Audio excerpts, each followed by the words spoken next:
क्या पाकिस्तान के लिए भी बांग्लादेश एक यूटिलिटी हो गई है? अब 27 साल के बाद फ्लाइट्स रिज्यूम हो गई हैं, उनके मिलिट्री वाले वहाँ जा रहे हैं। Mohammad Yunus has opened up this passage, right?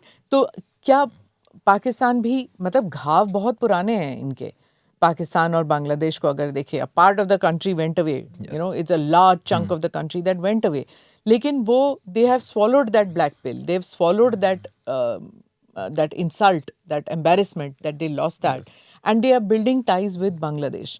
और बांग्लादेश भी ये pathway शुरू कर रहा है. How is India looking at this and how should India look at this? ये बांग्लादेश की स्थिति बहुत भयानक है. मैं ये कहूँगा कि हम लोग ठीक है, हमारे अननोन गनमैन जो है पाकिस्तान में कुछ एक्टिविटीज़ चलती रही, लेकिन पीछे से पाकिस्तान ने जो बांग्लादेश में जो खेल किया है, that is the real game changer Pakistan ने. और वहाँ पर जो है मैं एक तरह से इसको अगर आप ये भी कहें कि 1971 का जो बदला जो है असर से, to put it very bluntly कहते हैं ना, अगर मैं ये कहूँ कि पाकिस्तान ने बदला काफ़ी हद तक ले लिया है, मतलब एक बहुत बड़े हद तक, तो इसमें कोई अतिशयोक्ति नहीं होगी, इसमें कोई एग्जैजरेशन नहीं है. क्योंकि बांग्लादेश में हालात ये है कि देखिए, एक तो वहाँ जमाते इस्लामी. That's a very important point. You're saying 71 has been avenged by Pakistan. Yes. इसको कोई स्वीकार नहीं करेगा यहाँ पर क्या इस चीज़ों को लेकर के, लेकिन हकीकत यही है क्योंकि एक तो वहाँ जमाते इस्लामी है आपकी, जमाते इस्लामी वॉर क्रिमिनल से भरी हुई है और हार्ड कोर रेडिकल ऑर्गेनाइजेशन है.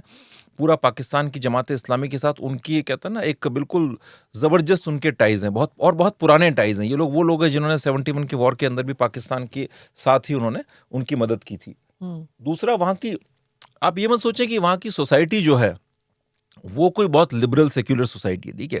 वहाँ की सोसाइटी के अंदर भी रेडिकलाइजेशन लेवल्स अच्छा खासा ठीक ठाक रेडिकलाइजेशन लेवल है. हालांकि कोशिश जरूर की थी कि सेक्युलर हो, उनके संविधान में भी वो था, लेकिन देखिए जो अवामी लीग वगैरह इन लोगों ने प्रयास किए, लेकिन वो उस प्रयास सक्सेसफुल रहे नहीं इनके, ठीक है. तो वहाँ पर एक तो जमाते इस्लामी, फिर सोसाइटी के अंदर extreme radicalisation and extreme hatred for India, नफरत भारत के लिए. तीसरा, वहां पर ये जो, पर क्यों ऐसे होता है? Is it only because of that जिहाद एलिमेंट? रिलीजन का है, देखिए रिलीजन, उसके अलावा और कुछ नहीं है. मतलब उनके लिए, उनकी आज़ादी के लिए, एक आज़ाद मुल्क बनने में भारत ने मदद की थी. इसके बावजूद religion is so important to them कि वो भारत का खात्मा चाहते हैं. मैं आपको एक बात कहूँगा ना कि एक आपने सुना, एक वो पुरानी चौपाई है, भय बिनु होत नहीं प्रीत गुसाई. आपको जो है, अगर आप चाहते हैं कि लोग आपकी इज्जत करें, आपसे प्रेम करें, तो आपको थोड़ा सा अपनी ताकत भी दिखानी पड़ती है. हमारी बांग्लादेश के साथ जो अप्रोच, सिर्फ मदद थी, ताकत नहीं था कभी. बिल्कुल नहीं थी ताकत, है ना. ये जो जमाते इस्लामी वहाँ पर अभी जो इतना पर फैला रही है, वहाँ पर 1971 की जीत के बाद बांग्लादेश एक तरह से आप मान के चले भारत का प्रभाव वहाँ पर काफ़ी बढ़ गया था. तो अगर हम लोग हमारी इंटेलिजेंस एजेंसीज में, हमारी एस्टैब्लिशमेंट में, फॉरेन पॉलिसी एस्टैब्लिशमेंट में वो एक स्ट्रेटेजिक विजन होता, तो आप सारे इस तरह के जो जिहादिस्ट एलिमेंट्स हैं उनके लिए आप कोई लॉन्ग टर्म प्लान बनाते, आप उनको न्यूट्रलाइज करते, आप उनको डिसफंक्शनल करते, उन स्ट्रक्चर्स को डिमोलिश करते. क्या शेख हसीना ने किया नहीं? शेख हसीना ने किया, लेकिन इन सारी चीज़ों के लिए कहता ना एक जिस किस्म की ताकत की जरूरत थी ना, वो एक अलग लेवल पर थी. शेख हसीना की अपनी मजबूरियां थी, थोड़ी बहुत गेम भी खेल रही थी कि अगर वो पूरा करती भारत, शेख हसीना की वो वहाँ पर उसको चुनाव जीतना है, तो वो बिल्कुल ही अपने आप को उस तरह से नहीं प्रोजेक्ट कर सकती, इंडियन एजेंट नहीं बन सकती थी. और दूसरा ये कि वो चाइना के साथ भी अपना उनका डील चल रहा था, इधर भी चल रहा था, लेकिन हमारे पास अच्छा मौका था 70s और 80s का. तो ले लेते. यस, आप वो ले लेते और आपका वहां पर फुटहोल्ड भी, आपको जब देखिए अगर आपको वर्ल्ड पावर बनना है तो आप ऐसे डर डर के नहीं रह सकते कि साहब मैं वहां पर नहीं जाऊंगा, हम तो वहां पर अटैक नहीं करेंगे, जिस देश में गंगा बहती है वहां होठों पे सच्चाई रहती है. ये सारी चीजें चलती नहीं है. सो वेरी सॉरी टू से, बट है ना क्या कि जो है ना, आप अमन की आशा और ये सब पहली बात तो हम कभी कहते नहीं थे, ना हम कभी सोच रखते थे of becoming any kind of a power. We only wanted to be a facilitator of. Yes. But दुनिया आपको देखती थी. देखिए आपकी जो लोकेशन, दुनिया हमसे एक्सपेक्टेशन रखती थी.